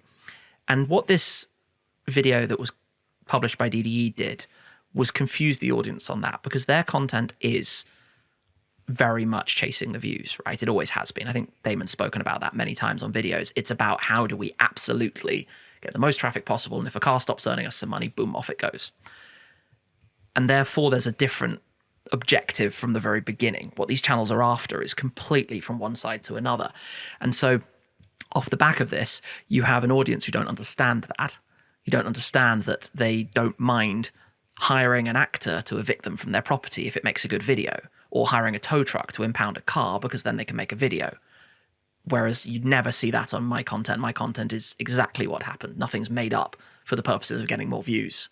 You know, for sure, if I get a puncture in a car, I'll film it and talk about getting a puncture, but I won't puncture a car to make a video. Do you think, so just to challenge on one other subject, is they came up to you with that camera, as you described, you were unprepared, and it was like, bang, there you go, camera in your face. And I totally understand that then that video has been edited to appear that the conversation was a certain way. There's bits missing out of it from what actually happened. Totally get that. But do you remember when you said about, like, I was the first person ever, and people just didn't do it back in the day, to go and buy a McLaren and actually film it? Like, 'cause that just wasn't something that were done. People were quite conservative, people were quite private. Do you think there's an element that this is just the new YouTube world, and this is what creators will have to deal with in the world, is that there's very thick skin, stuff will just be on camera no matter what? Was that an eye-opener to you, that that's the new way, or do you think that just represents those YouTubers? Look at life in general. How many people are on live? As soon as there's a car accident somewhere, how many phones come out to record it? That is life now. That is life now, that everything's on camera. And generally, I try to live in a way that I'm not doing anything that I would find awkward if it's on camera. I guess my point on this is, had the video been presented as discussing the missing stickers with Shmee150, with the photo I took of us all together, it's completely different to the video where I'm doing this and the title is confronting Shmee150 for disrespecting DDE. And there's this irony, which I think got lost on so many people, which is that, yes, my car didn't have DDE stickers, but their car didn't have the charity Movember or Fresh Sense stickers. Was that ever discussed? You know, how can, in this case, somebody who lives in a glass house throw stones, right? They're guilty of exactly the same thing that they're accusing me of. Has this affected your relationship with Gumball? It's put me off wanting to do things in that much limelight, because it comes to a point where is it worth it? Is it worth the headache? I still talk with Max. Actually, I spoke with him recently and trying to set up going to go and see him in the not too distant future, because obviously I've known Gumball for 20 years. I've known Max for a long time. I got into the rally because one of my cousins did it a few times in the early days. So I've literally known Max since I was a teenager. He spoke about you. I had Max on the podcast. Really cool. Pulled up at the Gumball headquarters, did the podcast, and he's, you were clearly a profound figure in the journey of Gumball as well. Well, it's been so fun. And I think one other thing that people haven't realized from my side is that I've not done every single one. I've done, at this moment in time, 4 of the last 8. So not going on the one this year, which looked amazing out in Asia, wasn't like the first time I'd never done one. So do you think there's a common misconception that you get everything on Gumball for free? Completely. It's incredibly expensive, and everybody assumes it must be comped and you don't have any cost. But it's really expensive. All of the rallies and trips I do, every single one, I will sit down and write a business plan for how much is it going to cost me and can I make that back? If I've sent a car to the US or to the Middle East, if I've booked onto a rally, everything has to work. If it doesn't make sense financially, put it this way: when HMRC, the IRS of the UK, come to me and say, what was the reason for doing that trip? I need to be able to justify the answer, right? So if I've spent £150,000 to go on Gumball 3000 and it's made me 25,000, explain that. Like, how is that A viable business plan. Yeah, that's you've intentionally gone and burnt cash with no aim to make a profit. It's just not a possibility from the beginning. So I have to look at everything like that of, is it going to work? And I did go full on last year. So I think to go back to the 2023 rally, the 6-car thing, that was so expensive. Because you took, just for additional content, you drove a different car on every single day of the rally. Correct. I had to plan that in advance, get them all to the right places, make sure every car's serviced, insured for Gumball, because you can't just use your normal insurance policy. Massive amount of effort. So I went the full on that I could possibly do a Gumball 3000. Support team and Brad and Owen in the pink van became pretty famous on the grid, because if anybody had a problem, they were there to help, right? That was our kind of objective. If somebody, we had a trolley jack and we had tools and we had stuff, so we wanted to be part of Gumball. So Nico would have wished he had you this year then. yeah, so we went so full on with it that come the end, when I've poured my heart into doing what I thought was the best possible for content, for ourselves, for the other people around, to then leave it with drama and headache just made me go, what's the point in this? Because I remember some, as you listed them off, like just in watching the content and seeing stuff online, petty squabbles we'll refer them to, from Yanamize. I remember one with TGE actually as well. Oh, yeah, true. That was quite profound on my memory there. Was this the least enjoyable moment in your Shmee150 journey?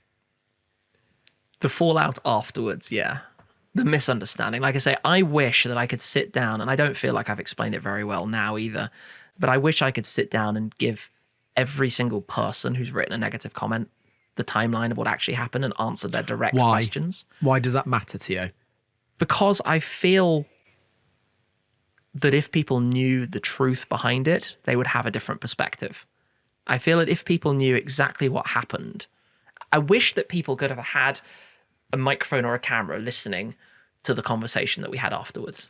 But I'm not the guy who just turns a camera on somebody. I don't do that. But again, when you've had amazing successes and realizations of huge dreams all the way from childhood, loving cars and all the rest of it, why do those comments matter? They only matter because I think they don't understand. I don't mind people who say, I don't like your face. I don't care at all about that kind of negativity, or they don't like my voice, or they don't like that kind of thing, because that's life. I can't change it. Like, that is what it is.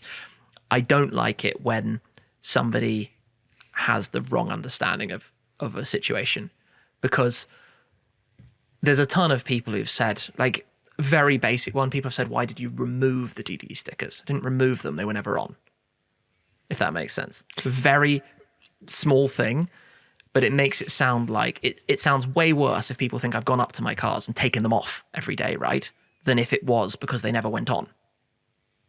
Psychologically, it's quite a different perspective. Could that nearly have been the end of Shmee150 and you just not enjoying it anymore and saying it was the final No, not straw? at all, because you can't let something silly like that ever bring you down. You can't have your whole... I mean, at the end of the day, this is my job, this is my work, this isn't my personal life. Personal life is off camera. I'm not going to let my job be hurt because I don't get along with a colleague, right? If you work in an office and you don't get along well with somebody who works at the desk next to you, it doesn't mean you quit your job. You shouldn't. Well, it's interesting that, because one of the things I've learned about Tim, and I actually have a very small understanding of this, it's just from things that you've told me, and it's something that I don't think you spoke about on camera before, is that you actually have business outside, quite significant business outside of Shmee150. Things that have grown now, yes. Things that go, because otherwise there is obviously creators that we've seen over the years. I think you worked with a lot of them from back in the day, that sometimes get so absorbed with the content and the channel and everything that they're currently doing that there's no way out of it. Like, it is the only tunnel. It's all they've known, all the rest of it. Are you now in a position that the business that you've created outside the channel gives you a route out of the channel? Interesting perspective and topic of discussion. What comes next, right? For every YouTuber, that it's a bell curve. You rise, you have a peak, and you come down Like again. a sportsman. For everybody. And nobody is going to be successful forever on YouTube. However well they're doing now, it's not going to last forever. It's just a continuous pattern you see, right? So I'm very aware, like everybody else, that at some point it can be down to your own motivation for it. At some point, I'm not going to be as keen to keep going in the way that I do. I'm not going to be keen to keep pushing it in the same way. And like I mentioned, my own, personal stage of life, I have to look at what does come next. And, my channels, I'm sure YouTube alone is something like 1.2 billion views. And I'm sure if you add up the whole lot across Instagram and Facebook and everything else, it's a couple of billion. If you think about, for me to sit back and be like, wow, sometimes it's insane to think about how far that's gone. But in the same space, I would say I've been very inspired by people like Mr. Beast creating other products, people like Doug DeMuro and Cars and Bids to say, right, well, here's this platform. What can I use it for that adds value to create an entirely separate platform or be involved in something completely different that can offer something back to the viewers and hopefully be a big step for me into the next part of my career, right? Into the next thing. I totally get it. What comes after this. I've dabbled in a number of different projects over time. At one point, I was involved and had some money into a company called Little Legends, which were miniature cars, small-scale cars. A lot of fun, I'm not going to lie, but turned out not to be the most lucrative opportunity ever and didn't go particularly well, and obviously stepped out of that. More recently, I say more recently because it actually probably started about the same time, I got involved in exclusive car registry 5 years or so ago, and my business partner Jay and I own the platform entirely, and it's become more than what it was, which was just an information resource and a photographer website maybe and a platform to learn about high-end cars. It's become the largest database of its kind of the rarest cars in the world, how many in different specifications, and offering something for enthusiasts to browse, car spotters to see what's been at different events for promotion, dealers, auction houses, collectors to manage information about their collections, that they share on Instagram anyway. How can they put that together in a way that's cool for a viewer to see? And this is something that I think is a very big part of my future. It's taking up a lot of my time at the moment, and it's a big learning curve as well, because we now have a team in double digits working full-time for the platform. That brings a lot of responsibilities as well in terms of managing the staff, making sure how does that earn money? How does that create revenue? A couple of things, like any website, it has adverts on the platform, which obviously generate a significant amount monthly, but also it's the additional tools in the back end for dealers and for auction houses. Primarily, we're also working, and this is what's so fascinating for me, we're working with wealth management firms, with consultancies and advisories, with private offices and family offices. So why haven't I seen that on Shmee150? People have seen a little bit of it. I think because I don't want to force it into people's faces. And I did slightly misstep the mark. I've obviously been very excited about it because for quite a few people, it's been a massive amount of work now for a long time. The platform actually started 10 years ago, which is quite crazy to think. And what's really interesting about it, and there are other, let's say, players in this space, is it's actually the oldest. It actually started, believe it or not, before VinWiki started, before lots of other things that have come since. And I guess because of my excitement, I made a video on my channel literally just about it, about this is what we've been working on, let me tell you all about it. And I actually got quite a lot of negativity about it because, fairly, it was an advert for what I've been working on, right? It was an advert for what I've been working on. But in kind of the same way that if I show the spec of a car in a video, that's an advert for what I've been working on, right? Building the spec of a car. And I can see it, I saw it completely from the viewer's point, and I said to myself, right, fair play, I went too far on this. Let's dial it back going forward. So I mention it every now and then, but I don't want to force it on people because it's also not the objective. People who are into this world, especially people who are into registries of different cars, they want to know about all the Carrera GTs or all the LFAs or something like this, they're using it and they're browsing because it is the best resource for this stuff out there. And that that taught me that I don't need to say to everybody all the time, use this, use this, use this. I think most or many high-end dealers around the world already do, to look up cars they're buying and selling. And I've got some great stories of how the platform has financially saved people from making very bad decisions because of the knowledge and information that we have behind it. And I think for me, this goes back actually to something we said earlier. One of the big things for me is how this leads on to, I think, my underlying passion for running a business. I love doing something that is making an impact, helping people, bringing a community together. It's very much about the enthusiasm and passion for cars. Which is mad, considering when you listed off what your passions were, sort of A-levels, uni, kind of coming out of school, and very mathematical, very physician-like, if that's the right word, where I've got my own businesses with Tweet Marketing and Gert Wings and things that I've got going out away from the kind of media front. But I was always the kid that was taking business and business extra studies and not turning up to RE and all the rest of it. It was that from the beginning. But you strike me as, you've come from a very similar perspective as what I'd imagine Elon maybe coming from, which is very analytical, very, and probably not that extreme. It's mad where that's kind of crept in, that passion for business. Where was that bit creep in? Interesting question. I don't really know. I mean, I was the kid it realizing that this is possible. No, I don't think so. I was the kid, and I've been able to backdate it, so I know that aged 7 had a spreadsheet on my dad's computer for managing my pocket money, and we're talking 50p a week. I made a spreadsheet age 7 to keep tabs on how much money I had when I was a little kid. For some background, my dad was a finance director for a big retailer. So obviously that meant that numbers, maths, this kind of stuff was a chartered That's where it's accountant, come right? from. Yeah. So from a kid, I was always interested in the data and the analytical side of everything.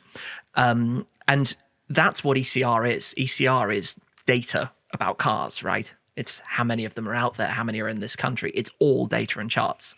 So it's literally me in a nutshell of the next chapter. It's bringing cars together with that same interest in finding out interesting things. The number of times I'm like trying to get the backstory behind a particular model and the chassis number of it. And, we found this amazing story the other day of a car that's been re-chassied with another one from a different country. And joining these dots suddenly becomes the most interesting thing, because in terms of cars, a completely original car with its original chassis is worth a lot more money than one that's had a chassis in it from something else, namely because of an accident in its history.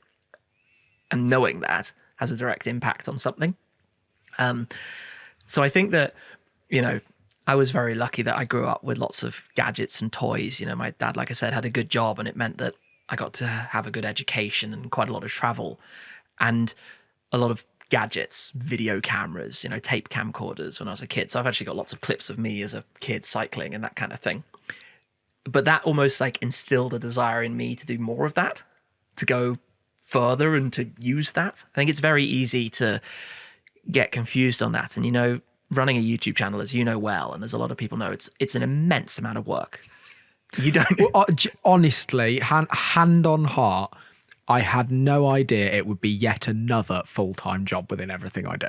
So like Gert Wings takes an immense amount of time for me per week. It's a business that I didn't expect to, but has grown really quickly and has gone mad. But I thought I'd make my video, give it to an editor, crack on. It's not. It's all encompassing. It's insane. And it never switches off. And, I guess I work a lot at it. And I know it's easy to say it's not really a job because all you do is point a camera at stuff. But if people had any idea, I was with a friend a couple of weeks ago and I was explaining the video I was working on. And he was like, oh, let's go out for dinner. And I was like, I can't, because if we're going to film this tomorrow, I've got to script it. It's not just going to happen. I need to go and do the work.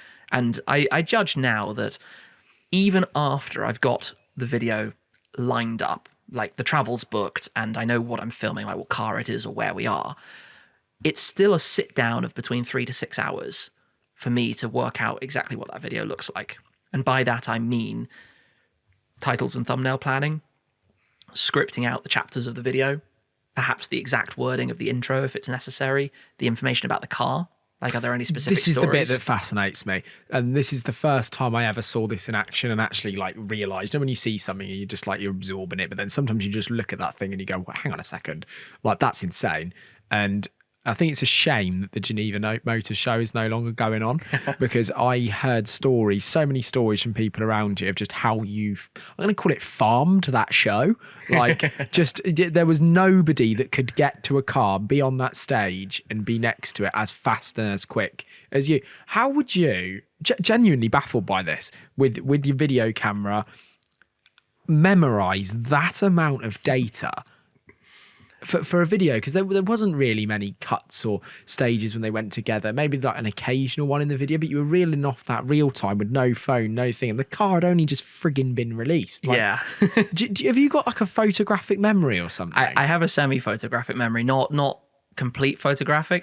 To be honest, I've never done any like tests to understand it, but I can probably tell you where I was on a certain date 8 years ago or something. That's like, mental. I just know it. And whenever anybody asks me about one of the cars I own, or they're like thinking, oh, you took this car to some event in Italy 11 years ago, I'll be able to turn around straight away and tell them what car it was, what event like when it was, I said where it about was. Virginia Water in a car park random Sunday, and you were like, oh yeah, that was that. I'm passing. I know which car I drove. I know who I spoke to that day. I can tell you where in that car park I parked. I can tell you right now which space I parked in that car park. Like, it's not full photographic memory, but it certainly helps. Obviously, I've done things like become a member of Mensa and that kind of stuff because mathematically I'm very into puzzles and games. IQ stuff. Like, if you have a high IQ, you can do tests and this kind of stuff. You know, it's always a thing that I think, obviously, a bit of luck being born with that, let's say, but certainly also because I like cars so much, I can absorb it very quickly. So if I'm looking at a brand new car that, like you say, has never been seen before, manufacturer hasn't shared the press release because it's under embargo, covers come off, I will immediately run to somebody and say, hey, can I get that press release? Now it's easier because I can get it in advance, but I would have always run to somebody saying, can I get that? And then I'm scanning 15 pages in 10 minutes and then camera goes on. It's like... And then some people would say that you would then sit in the little room at Geneva, like the video would be like just being even until edited recently, there. I've been sitting next to cars. Even recently, what was it? It was the Alfa Romeo 33 Stradale, the new one that was launched 2 years ago. Even that, I finished my video and went straight to the seat in the crowd where we had been watching the unveil and sat down and edited it myself to get that turned around. Is there any car that's or event maybe is the right word in the last 18 months that's got you as excited as what you were in the early days of like Geneva and all of that sort of stuff? For sure. And this is actually something quite funny as an answer here. One of the reasons I didn't join the Gumball 3000 in Asia were the other opportunities in the same week that had been offered. And one of those was to go on Supercar Owner Circle, which is another great hypercar event and whatever, that happens every year. Absolutely love it. Great crowd, great cars, drag racing on the runway. It's been one of my biggest videos each of the previous years as well. I think on average, the last few years, it's been 3 or 4 million views each year on that video. So big one for the channel. But the other thing was something else that was a unique opportunity during that specific week, which happened to be my birthday week as well, so even better. And that was to join a couple of events with Selected Car Group, which is a collection leasing firm, number of other automotive businesses connected together in Denmark, who I've been to visit before. And the first part of this was to go to Spa-Francorchamps with them, which is, I'm going to say, my favorite racetrack in the world. Spa, Nürburgring, they're battling it. And so on my birthday, I got to do some laps with my Zenvo at Spa, which is like pinch moment. What? How? How is this possible? I also got to do some laps with Tom Christensen, who is the winningest Le Mans driver of all time. He's absolute legend, unbelievable history and story behind him, and a great guy as well. So those were the first 2 cool opportunities that were lined up in this. And the third was to then beeline straight from Belgium up to Denmark to be let loose in the McLaren F1 GTR from the collection. And Orange. Yes. I can obviously only talk for myself. And this is kind of funny to talk about it in this context. Off camera, I had said to myself that when I drive a McLaren F1, that's end game. That's the end. When I've driven an F1, what more can I do? Like, how do I go from here? And there is a big element of that that's now on my mind. Like, what is next? They effectively allowed me to be unleashed. And I've got the insurance certificate here, and I will frame that and keep it because it's got my name, F1 GTR, the chassis number, and the hours I was allowed to drive it, because obviously it was insured only for a specific window, considering the value. And crucially, 30 million euros, $34 million.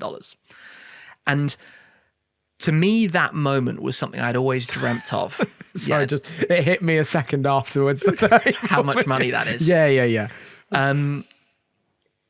I think the thing that hit me the most about this is to have, I'm going to say, earned the trust from a private individual to be allowed to drive a car like that unsupervised.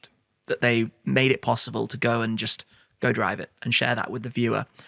And for me, at that point, it's the dream car for so many people. From like, how many games did we play in the 90s driving a McLaren F1s, people of my generation? Like, there's so much about that story, and it's such a big part of everything since. How many videos on my channel have I talked about the story of McLaren going to Le Mans? How much of an impact did that have on me buying my 12C? It all interlinks in the most incredible way. And for me, it was a major kind of like wow moment, a major moment of how did something I do make this possible? Do you think we got more Tim in that video than we did Shmee? I'm sure. Just a giddy schoolgirl. Like how? Just, I don't even know how to put it in words now. That would be, for reference, I obviously feel like I'm more at the start of my journey, at the beginnings of everything. But for me, I've set myself that would like a laugh. It's like, and I'm absolutely certain, like I will own a laugh. Absolutely certain. I love the fact that I can't do it now, that it's out of reach, that it's impossible at this current moment, but I know it will happen. And it's like, I could only imagine how emotional I would be on that day. Yeah, for sure. I mean, I'm very spoiled when it comes to driving amazing cars. I know this sounds absolutely ridiculous to say, but I have driven more than 20 Koenigsegg's, more than 20 Paganis, more than 20 Bugattis, so many P1s, 918s, Ferraris, I couldn't tell you. And you probably could. I could probably make a count through my mind of how many it is, but I don't know the number off the top of my head. Whereas I do know the numbers for most of the others. It's a very, very surreal position to be in. I've genuinely sat down a couple of times and thought, is there another individual on this planet who has driven a wider range of hypercars than I have? And I think the answer to that is no, which is bonkers. Maybe a test driver for Bugatti has driven all of the Bugattis, but might have driven one Koenigsegg and one Pagani and a small taster of them, right? Whereas I've driven a CCR all the way up through to Jesko and every Koenigsegg model and every derivative of Veyron or Chiron, and similar story with Paganis. And obviously 288, F40, F50, Enzo, LaFerrari, LaFerperta, F1, P1, Elva, Senna, Speedtail, it's everything from every company. And sometimes I sit back and go like, wow, how did this come together? Do you look back and trophy, I guess I'm going to use the word, those moments and those achievements, very analytical, like done this, and this, of course. This together is amazing, more than say the trips back in the day with the guys down to Monaco and all the rest of it? What's the difference for you and how you kind of think about those memories? I had some amazing experiences. The trips you're talking about are the era of like 2015 and 16 when collaboration on YouTube was really starting. The era of people presenting videos only began around 2013. You'd be sat around a room like Paul's video go live, yours would go live. Yeah, completely. And that was so fun learning it all and hanging out with the guys. And what I think people don't realize is it's not like, for example, take that group. It's not like we're no longer friends. Seb was here quite recently. And I sat down hanging out. There's just no video because we're friends. And you need to create. I mean, there was a video he made of walking around the garage, for example, when Seb was here. Sam and Paul have both been here to visit. I speak with Sam all the time. I think I literally spoke to him like 2 days ago. And people have this strange kind of, it's not the same as it used to be, but that's because YouTube isn't the same as it used to be. The social platforms have evolved and the type of content you need to make has evolved and changed. So what we had so much fun with back then, you can't do now, because now if one of you, or if you uploaded 2 videos at the exact same minute on YouTube now, you kind of nuke each other because you split audiences, which tells YouTube that video is less interesting. Yeah. Right? Which is so different to how it was then. Because Baffling. then people would watch both. It's similar to like when I've been away with Matt on like a road trip or something. We went to Spain earlier in the year, and I thought, do I like Mark II channel this and just stick it up somewhere and put like my perspective on it? I thought it's just not going to work like it did back for the boys back in the day. Where when the boys back in the day, it'd be like all those viewers couldn't get enough because it was undersaturated. Correct. So they would jump to somebody else. Where at the end of a 40-minute video, the audience is now just going, well, that wasn't as good as what I just watched over there, and I've seen all this anyway. So why am I using my time on the same thing? Perspectives on So the same thing. I chose not to do that and just try and enjoy the moments, and then put it into things like this podcast and all the rest of it. But it's insane how much the goalpost changes. So what do you think is the next big goalpost change when it comes to content creation on YouTube? It's always changing. If I look even at my own content, right, the early days was car spotting, run around London, quick and dirty, film a clip, upload it, done. Adam C. but short videos, just montages, like I said. It then evolved into road trips, buying some cars myself, but going on journeys and sharing what it was like to take an R8 or a McLaren on a road trip. And that was a big part of the channel.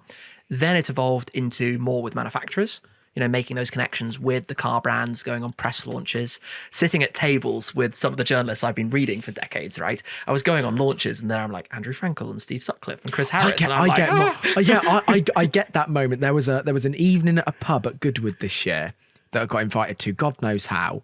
And Jethro came in. And I was like, oh my God, like I've watched so many of your videos. I don't care what other, like any other YouTuber comes in here, like, oh my God, like the impact that you've had on me on cars is amazing. But obviously I'm more than 10 years older than you. So for me, I was reading those guys, right? Before video existed. So my dad would get Autocar every week. And when he'd finished reading it, he would give it to me and then I would read through it. So I knew all of these names from the earlier period. But on the topic of evolution, that's when the content in each of these, what I'm going to add is that I've realized when the time has come that type of content is oversaturated.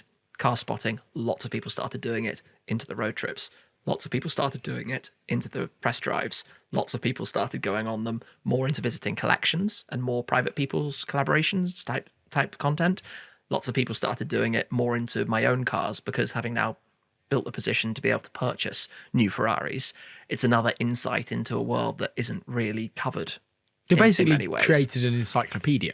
Your channel is like an encyclopedia. For me, even I've just created it. I can draw so many. It's so exciting thinking about what I'm going to do, even off this conversation. You mentioned when you first took your Ford GT to America and we've just built a second van studio in America. And I've gone back through your back catalogue of videos going, right, what guests do I want on? Because this guy used to go and visit all of them.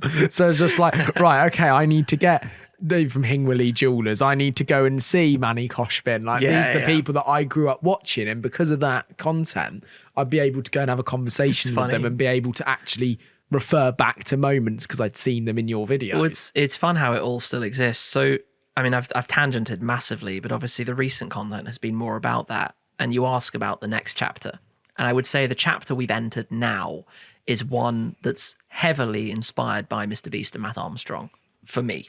In the sense of it's more storylined. It's more YouTube evolving towards television. Mark McCann has done an incredible job of this as well. Fowler Fisheries. To be honest, yes. I was joking before the video exactly how you do it. And that is this current chapter of YouTube. You need to give the viewer some justification behind that content, right? And you have to structure it. Hooks, payoffs. Give the viewer a reward for sticking with you, for hanging to it. Lots of information, more planned out, less camera just waving around, filming whatever happens. Where's the next chapter? You never really know until it's here. So, this one, I mean, Matt's been doing it for 5 years. Matt absolutely has pioneered this segment of the automotive YouTube world, and his videos are amazing. It's incredible. I load up one of his videos and I'm like, how does he do this? how has he put this together? To be honest, I'd say that knowing the two of you, but sitting away from it, on the bench with the orange pinstripe, the similarities that I would draw is as much as people think that hearing the words hard work are just like a cliche or just something that people say, they get to the positions that they can almost say that means something. I hear the early days of, not just the early days, obviously now, but when you used to farm those shows, going from booth to booth, soaking information, not sleeping, getting on flights, back-to-back videos every day. And I think only maybe content creators can look at that and have respect for that and fully understand how many hours and how much jet lag you put to the side and all the rest of it to be able to achieve what you did. And I see the same thing with Matt, like just from knowing him, like that they are literally in that unit until 2 o'clock in the morning, and they're up the next morning and back in it. And it's like, and has to edit the video around that somehow. Yeah, and somehow still edits a lot of the main edits. And Matt Jones is obviously fantastic as well, who works with him, and it's been a huge part of that. And then seeing the family come together and how they've kind of integrated that, it's wicked. But the main crossover there, because you're both very different people, and Matt is very analytical. That's obviously a thing, but to a whole nother degree. And they often joke and say there's not enough data in the YouTube studio. Yes. I reckon that you probably feel the same way. A really interesting thing that I see across my travels, and I've filmed with people from lots of other genres as well, gamers with 10 million plus subscribers, loads of different people, has always been that the channels that succeed have very much a data mindset and very much a business mindset. It's not just about making a good video. It's about understanding what is a good video, like which direction should you be going, and adapting. Because also there's the trap that lots of people fall into, which is to never change, to do what they enjoy and keep doing that. And that's where you have that, it falls off at some point. I don't think it's right to say the name. I'm not going to, but there was someone that came on here that I did a podcast with, and they've probably got nearly 900,000 subscribers and don't necessarily do their channel or their content anymore, and it's kind of died off. And they told me they'd never opened the YouTube studio, and they used to look at their views just based on when the video had gone live on the front of it. And that, to me, from the people that I know on the was mind-blowing how they even got that far. Let me tell you, this, modern day YouTube, video goes live. You've obviously set your ABC thumbnail testing.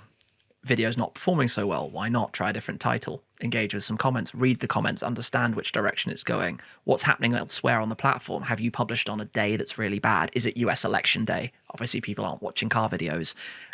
What's happening around you? There's so much you need to understand that directly impacts the performance of any content you create. The thumbnails make such a big difference. There was a period, it's funny now that we are probably all using YouTube's built-in A/B thumbnail testing to try different things. Unless you have a theme or a specific type of thumbnail, everybody does in some form. I've been A/B testing thumbnails manually, uploading one, changing it 15 minutes later to a different one and back again and whatever for, at least back in 2015, 2016, I was doing that. It's so long ago, it's not new. And to the extent that, people notice when you've changed a title and this kind of thing. But this, for me, like I say, I've been watching every video go live. I've watched the real-time chart in views since they introduced that. And I want to guess 2014-ish, they introduced that on every single video. So I've watched the publishing process of thousands of YouTube videos. So I have a very good idea of where it's going, what's going to happen. Normally these days, within the first 3 minutes of a video going live, I know how many views that video is going to get. Accurately, scarily so. So where did we leave it on where we thought that goalpost was going to move to? I don't know. None of us know. Is it impossible to say? It's completely impossible. Because you can pretty much tell me what the views would be by the first 3 minutes of a video going live, but we still don't really know where the next goalpost is. No, what we know is the now. We know now. So then, do you think that Shmee150 will end with one big final, maybe cliche car spotting video in the centre of London as a sign off to the channel, which would be quite romantic, wouldn't it? Or do you see this as you just won't be able to let it go? And it might just be that there's less frequent videos, but you're still doing stuff on the stuff you want to do, maybe not doing the manufacturer brands. How do you see it going? I'm going to give two examples here. One is the Tom Scott approach, which I appreciate you're not necessarily familiar with. I think I do. I think I know. His final send-off video was he got strapped to a harness beneath a helicopter and taken off into the sunset. It was literally farewell YouTube. I've done this. And it was so incredible to see. He just had that bonkers idea. He must have had it for ages, and off he went. Off he went and just did that. The other side is the Doug DeMuro side. Huge respect for Doug with what he did. Grew his massive channel, grew Cars and Bids as a business. Again, inspirational to me to say, right, we've got to make ECR work. And Cars and Bids, obviously, well documented, great investment arrived. It's not like Doug just packed up and said, right, this is the end. But he did change things a little bit. It became more like talking about topics he wanted to discuss, a little bit more collaborating with other people, pulling them into Cars and Bids, whereas before he was never really about the collaborations. And I think that's more my direction. It's not just the like, the trust me, I have thought, should I do a Shmee Leaks and drop out every secret I know about this industry, just do a mic drop and walk out the room? Because that would be insane. Like the stories about the brands, cars, things that I've picked up along the way with this journey. That must be a difficult one, man. Like when you're getting opportunities from brands to go and drive the latest car and give you the information and go to the press launches and releases, but then actually wanting to be real about some of those cars at the same time. Like that must be a tough line to cross, no? There are very tough lines. One brand right now, carefully choosing my words because it's a tough line, one brand right now isn't very happy about other decisions I've done with another brand. Doesn't impact them directly in any way, but they're not particularly happy about the focus I've given in a different direction on a topic. And therefore, they're kind of expressing that they want to see something different. And you would like to think that shouldn't impact anything, because why should it? And for me, at this point in time, it won't. It's not going to change what I do. Car politics. Car politics. I think, is it car politics or is it YouTube politics? It's way bigger than you think. And it's so difficult because, to be point blank blunt about this, if I go on a press launch and say that a car is awful, I'm not getting invited on the next one, right? And that's difficult. That's really difficult. Because you've got your audience here that you want to be truthful to and, yes, and give it's the really honest difficult. you. You've got you here and the brand here. And there's somewhere in the middle then. Let me give you a story I've never shared online. I've thought about sharing this on a number of occasions. There is one brand that doesn't feature in this garage who once upon a time, to drive a car in a press PR capacity, to create a video, presented me the drive form document, the contract, which is kind of normal. You'd sign something about who pays if you damage stuff and that kind of thing. And there was a bullet point which stated, and I'm sorry if I get the words slightly wrong, but it was words to the effect of, you will only talk in a positive light about the product and the brand going forwards. And I turned around on the morning, well, actually it was the night before of the drive, and I said, I'm not driving your car. And this is a big brand. I could not believe that I was being asked to only say positive things. If I don't like the gearbox, can't talk about it. If I don't like their choice of a model, can't talk about it. And it's insane to me that happens. I have no idea who else has that kind of thing put in front of them, or who signs it, or if anything changes. But on that day, I was literally like, no, because my beliefs don't allow that. I can't. I have to be neutral about the cars. Like, I'm not in any brand's pocket. Do you not think that you've built up such a network? When I reel off the Manny Koshbins and all these incredible names, huge car collections, and God knows who from the Middle East. Do you think you're at a position where, if you wanted to, you could let all those brands go, though? Yeah, for sure. I don't film with still that brand. have the accent. And still, okay, fair. All right, understood. I think I may have figured it out, so I'll be really interested after this podcast. We'll talk offline. No, the collections thing's really interesting.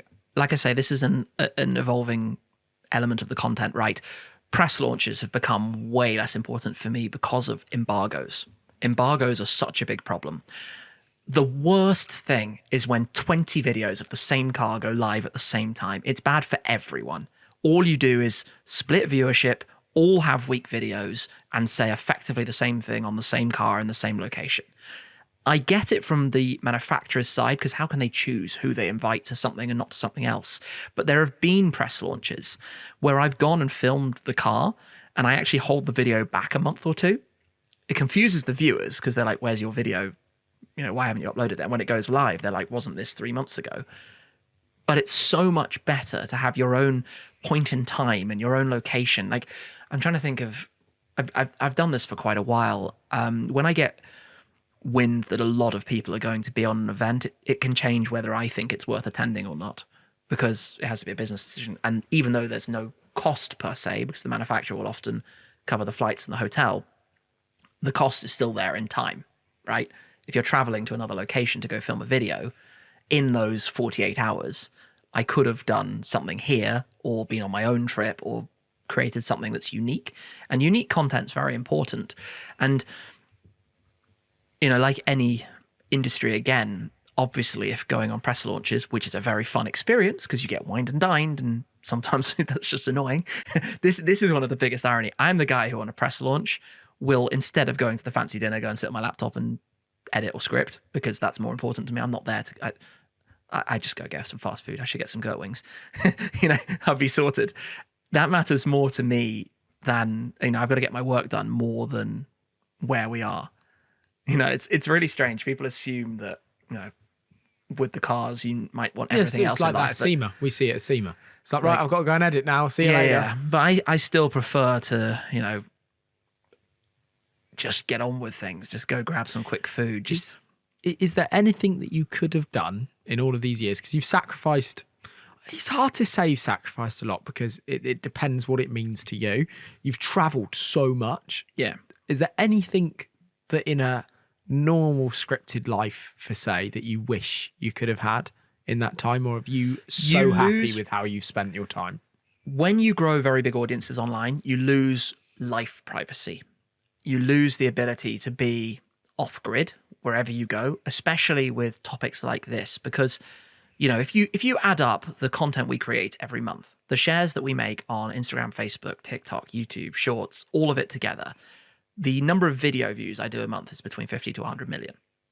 If you think about, okay, yes, it's not 50 to 100 million people, but if you think about how many people it is, it's everywhere, which is amazing. And it's like, without people watching, I wouldn't be able to do this. And it wouldn't be, you know, the job for other people within my team. You know, my business manager has a Porsche Spider RS, and a part of that is the work he's done for this. And Brad, who does the filming and editing, has a car he's looking to purchase, let's say. And it's amazing to know that this is all part of something that somehow I managed to create, to do. But the problem with it is when you turn out of your driveway and you get a message later on that day from somebody being like, oh, I saw you turn out of insert your address. And you're like, you know, the last thing I want is a message from somebody who's literally telling me they know where I live, kind of thing. When you're sitting in a restaurant and, you know, you're having dinner with your family or something, and, you know, somebody just comes over to the table and says, excuse me, do you mind if I take a photo? And I always appreciate it if it's polite, but it's kind of like, you're just there with your family, you know, it's a difficult. Have you struggled with that thing. one then? I think I don't struggle in the way that some people do. Some people who have grown big audiences find it really difficult. Like a couple of people I film videos with and we have these conversations really find it difficult going out because of that. I think for me, I enjoy it. And I enjoy it because 99.999% of the encounters are positive because the content is so positive. Because the content about cars is such a passion-based topic to begin with. Everybody you meet and talk cars with has that same feeling, right? That same. We're all the thing in same their kind blood. of weird. Yes, all the same kind of weird is a great way to put it. So the encounters are very, very positive. Only once have I been, let's say, like heckled in the street with somebody saying something negative, and it was somebody who was clearly very drunk. So I don't really take it to heart. It's a bit like, cheers. no. I mean, saying rude things, like okay, loud rude things across the road. You've done very well then, because I get it. Really, I've had some bad ones, yeah. But there have been things, for example, I learned in the very early days, I was out for dinner, literally more than 10 years ago, probably 12 years ago, 13 years, quite early days of my YouTube career. And I remember the service wasn't very good. And I had said words to that effect. I'd like to think I'm never rude to anybody, but, you know, Right, okay. when they ask you at the end of the meal, how was your meal? I remember Rubbish, saying, yeah, cheers. It wasn't the best, but it is what it is type thing. And the next day that appeared online from somebody who'd been sitting at a nearby table. So I learned very early that you just have to, in public, it changes your life. Like, you can't be yourself anymore. Anytime you're out in a public place, you are suddenly having to turn on your internet. Have you ever been character. disappointed with yourself? I don't really know. I'm trying to think what you could mean by that. What I mean by that is just think afterwards, was I the best I could have been with that fan or person got a good because answer of to this. how tired I was? Got a good answer. Exactly that. I get really frustrated with those situations where, let's say I'm at the Goodwood Festival of Speed, I've got an appointment to be somewhere, maybe it's getting in a car to drive up the hill or something, and there's a time deadline, right? And you're 3 minutes before that, it's 5 minutes away, and you have to run, and somebody wants to stop you for a photo. I hate saying no. I hate it. But I have to follow the timetable and the video schedule. And it's not like saying no because I want to be rude and because I don't want to take a photo with them. But they don't know that. They don't realize that it's because you've got to be somewhere. And that's just one example, but that happens so often that like you're late for something, you want to talk. And I don't mean it disrespectfully in any way, but in a busy environment, like at a car event, if you stop moving to speak to one person, Game over. Game over, you're not moving for 20 minutes. Like you can't stop. So it's not that I'm trying to be disrespectful to that person or upset that person. It's that I have to be somewhere. And I have to be somewhere to make the content, which is the reason why they know me and want the photo in the first place. You get what I mean? Like if I don't do that video going up the hill climb and just stop filming something, then they don't want to stop you. And it's a really difficult balance. You know, I try and always be super polite. I'm sorry, so sorry, I've got to get here, I've got to get there. There was one incident that actually upset me a lot. I had my backpack on, you know, camera gear and stuff, and I had to go somewhere, and somebody grabbed my bag and pulled me back to try and take a picture. And I was literally like, what the hell? And I was like, no, just no. Literally, I was walking down the street and they just yanked me. I'm like, no, that's not how it works. It sounds ridiculous, doesn't it? That was in North America, not in Europe, but That's insane. like, you know, I've had moments that have been really cool the other way around. Don't get me wrong for a second. Was my girlfriend looking back in the early days? No, but from the simple like going to pick up a Domino's pizza and the guy's asking if I'll come in the kitchen to take a selfie, to being in I was in Melbourne for the F1 in Australia. I get a DM from somebody who's working on a HMS Adelaide, an aircraft carrier, late at night. I read this DM at like 11 p.m, 12 o'clock. And it's like, if you can get here before 2, we can go for a tour. So turned up at the aircraft carrier and went for a tour around it, walking around the flight deck in the middle of night on a massive aircraft carrier. That's pretty cool. Like the upshots, you know, opportunities to hop into private jets and go to sports matches. And, you know, the other day I got the lucky experience with Shoba Realty, who have a box at the Emirates, to go and watch an Arsenal Champions League match. Okay, then you really were Tim. Yeah, those kind of experiences. But of course, it's a give and take, right? Because while I was Tim, I also did a little bit of piece to camera for their video content about sponsorship of the Arsenal club. And obviously that's kind of Shmee, because all of a sudden the camera's back on, you're talking to the video. But, you know, that was cool because in the room was an Olympic gold medal winner and a cricket player and like interesting people to meet. And something like that only comes about because of people knowing who you are. Well, all of these experiences I mentioned only come about because of people knowing who you are. And I often reference one of the crazy things about doing this is that you compress like a lifetime amazing career into 10 years as well. Like if all of this stuff was over the whole of my life, it would be amazing. But put it in 10 years and it's almost like it happens so fast and it's such a blur that you lose track of where some of it's going. Then do you worry that if you slow it down that you will be depressed's the wrong word?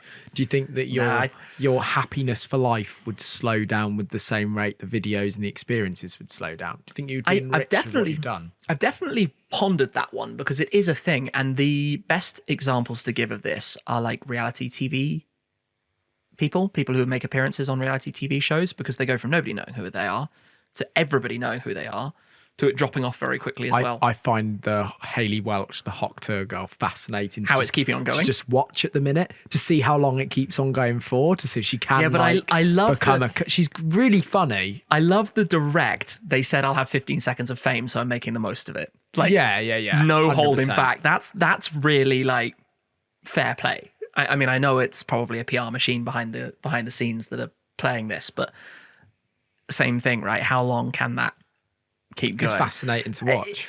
I think in my case, because I've been with this for such a long time, right? I started posting pictures of cars on Facebook. You could argue that's the beginning of where I am now in 2007.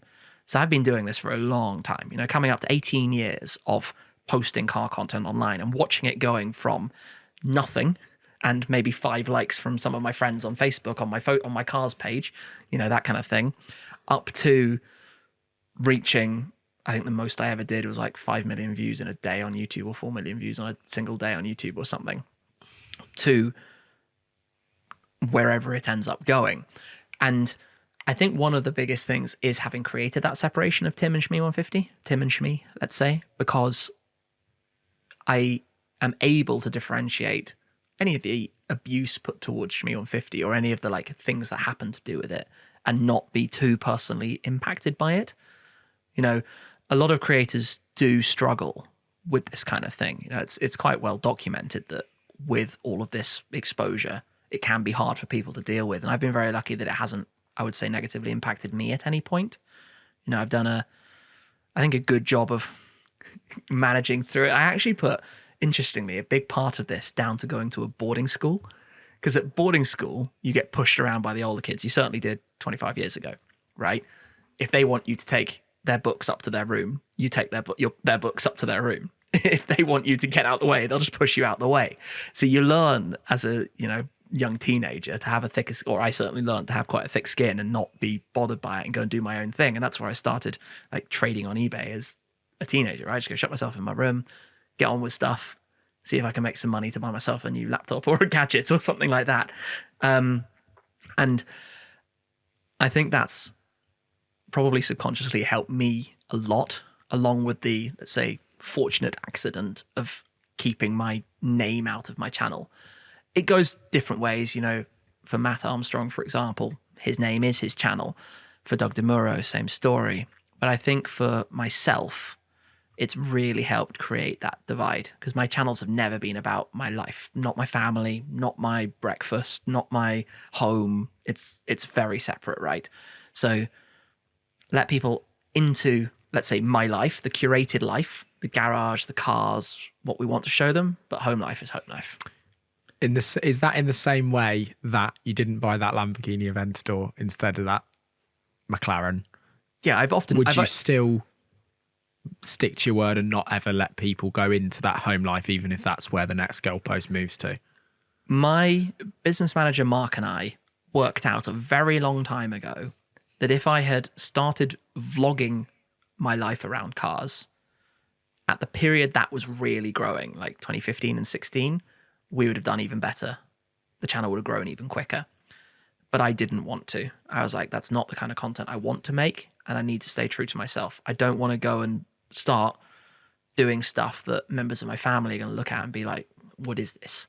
You know, I wanted to create the kind of content that I wanted to watch, which wasn't just going to be vlogging eating my breakfast. That's always the example I've given on it.